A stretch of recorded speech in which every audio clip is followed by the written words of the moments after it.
What is up, guys? Welcome back here to another Infinite Galaxy content. In today's video, we're going to talk about battle guide. So I'm going to try to do my best here to give you guys as much information as I can. Now, if I miss something, that's something that you'll probably need to figure out on your own if you are a new player of the game. Now, if you are trying to get refreshed in here, if I missed something, let us know in the comment section below. So first thing that we want to talk about is how do you set up your fleets? So as you can see, this panel here, this is pretty much how you're going to set up your fleet. So if I click on this, usually when you first start into the game, you will see like plus sign. So you have to set up whatever ships you have. So as you can see, I currently have a Hades and Poseidon. Now, I have an entire video of what flagships that you should probably invest, some of my guides and tips. I highly suggest that you watch those videos. Now, suggestions in here that I want to tell you guys is that try to avoid flagships that have hunt abilities and gather abilities, because those are flagships that are not going to be really good for PvP fighting against other players. Now, the flagship for gathering like this, Achilles and Peleus, they're good. I still use them, but I don't use them for battles really for the most part. So the flagships, quick recommendation in here, just on top of my head. If you don't work onto the gold ships, look into the purple ships. For the most part, the gold and purple are the same. Just, of course, the gold one are much stronger. It has the last skill, which is the awakening skill. Now, the purple ones, they look pretty much exactly the same as the gold ones. Now, work on the flagships like Atlas, Orion, Brontes, Radamantis, Apollo. Those are good flagships to work on. Now, once you have this set up in here, as you can see, there are various different types of weapons. Now, I'm gonna have to explain this to you in the best way as I can. Okay, first thing, you will have to set up whatever fleets you want. For me, I am mainly destroyer because I have my Hades, or if you have Radamantis, it is going to be mainly destroyers for me. So you can also change this in here, with the character name in here. You can put, like, I'm going to put destroyers. So this is going to be my first fleet. These are going to be my first fleets in here that are going to be named destroyers. You can also name it like Operation Overlord, right? So something like that. But I'm just going to keep it as destroyers in here. And okay, and then we're gonna save the formation. Now let's go back into the spaceport in here. So a few things that you need to understand as a player of the game is that when you are working on to your flagship, there are the weapons in here. All right, so these weapons in here, the weapon types, they're not really going to affect your warships. Okay, so this kind of disregard in a sense, rather focus onto this instead into the equipment. So as you can see, I have full missiles. Why is that full missiles for my setup? The reason why is because I am working on, or I have a T10 destroyer that are missile type. So if you are working onto a T10 kinetic frigates, then you will want to work on the kinetic. If you are working on T10 cruisers, then you want to be working onto laser weapon type. So you want to use those weapon slots to buff your warships. Okay, so these are flagships, and then these are warships. Now let's talk about crew. Crew is very important in battles. So crew formation, this is something that you need to kind of work on your own. I have some videos and guides and suggestions on how to do it, but working on to command, combat, and as well as tech, these are going to give you some benefits. So if you guys want to do a quick look into what I actually invest in here, so you can see my command, you can see my combat is mainly onto destroyers. So I am more of a one fleet setup at the moment. Eventually, I'll have multiple fleet setup, and as you can see, I am working onto missiles and then warship buffs in here mainly. Get that warship building as well. That's good. So that's pretty much my setup here with the crew formation. Now, another thing that I want to talk about within the crew is that you can upgrade your crew or promote your crew into captain. Then you will need to put the captain into the flagship. What the captain does, it increases the leadership limit and increase the power of your flagship. So it's very important that you work onto your captains. Now, I believe there was a question on my comments before asking about how much level should I do for captains and crew. For the crew, maybe if you can get it to level 20, start working on to captains.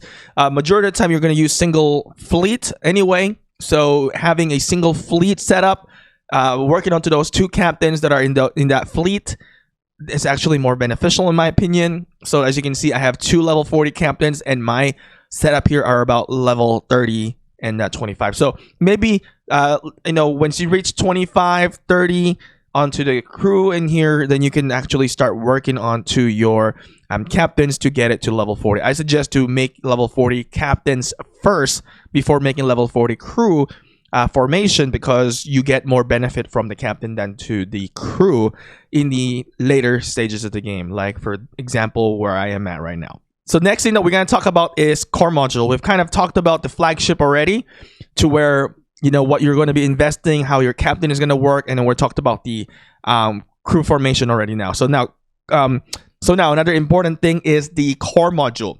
Core module, this gives you significant boost as well, as you get some warship buff in here. So if you're working onto the weapon, these are going to give you some warship buff.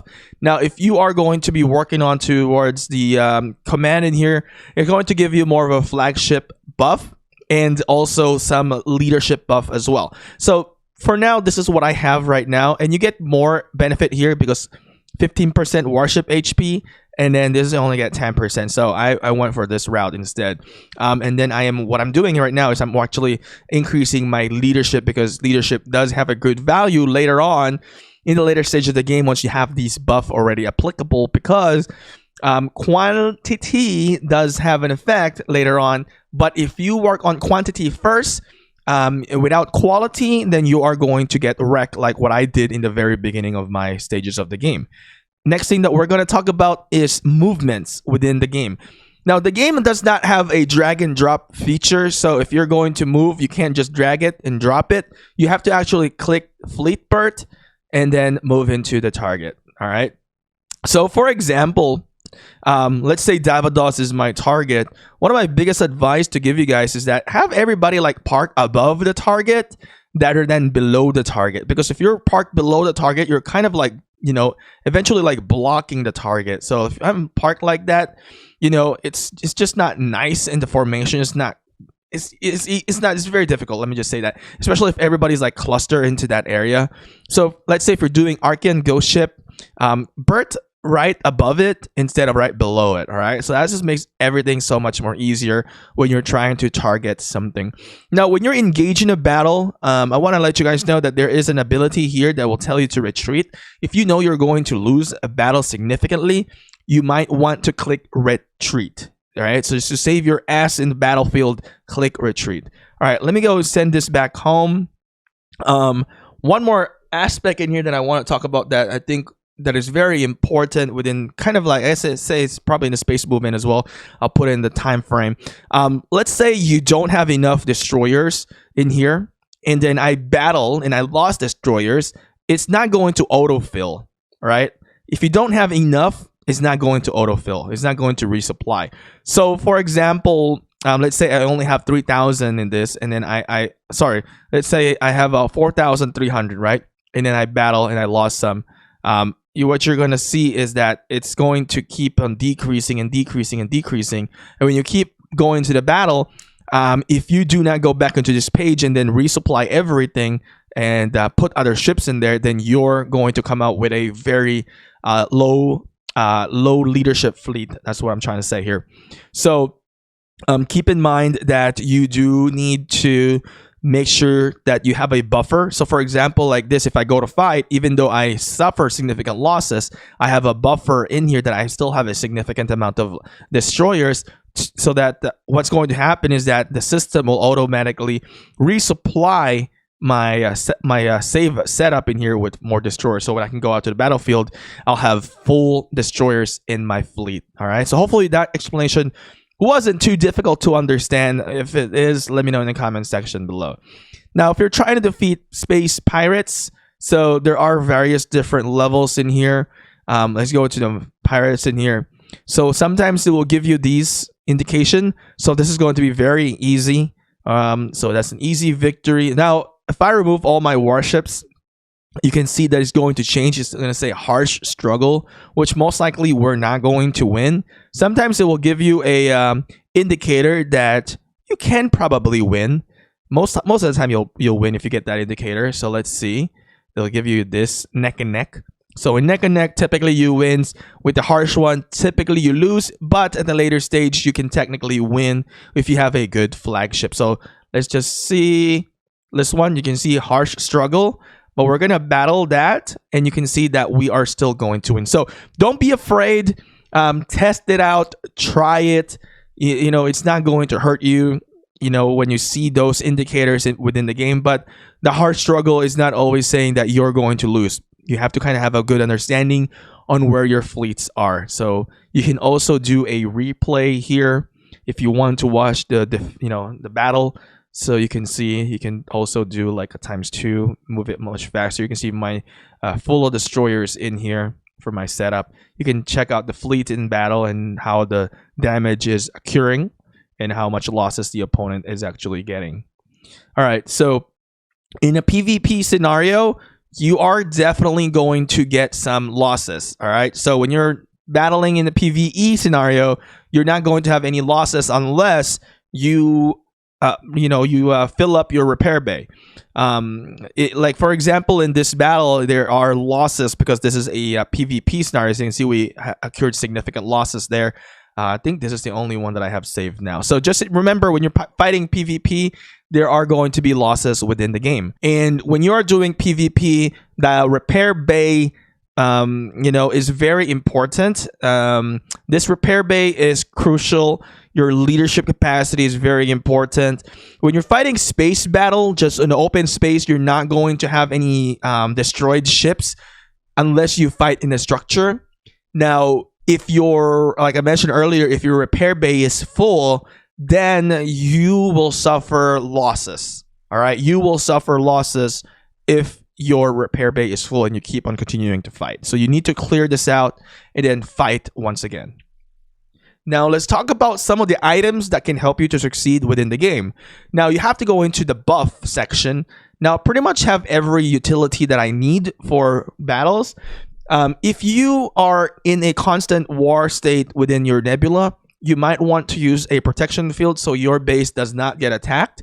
Now, keep in mind, 8 hours can go by quick when you go to bed. When you wake up, it's pretty much 8 hours. So if you're going to the bed, waking up in the next morning, I would highly suggest use a little bit over 8 hours and use a 1-day protection. This is going to prevent enemies from attacking your spaceport and scouting your spaceport. Now, if you just don't want to get bugged from being scouted, then you want to do is use a silent force. Basically, it's an anti-recognizance item so that your enemies cannot see how much spaceships you have within your spaceport.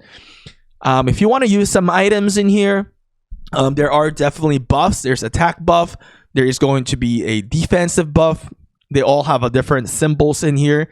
And there is also an HP buff.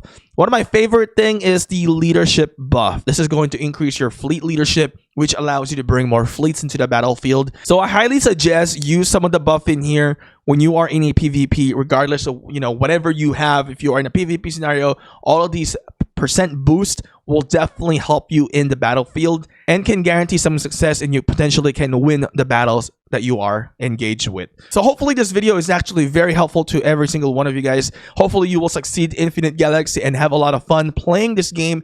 If you like more Infinite Galaxy content, subscribe to the channel. We do create regular Infinite Galaxy content.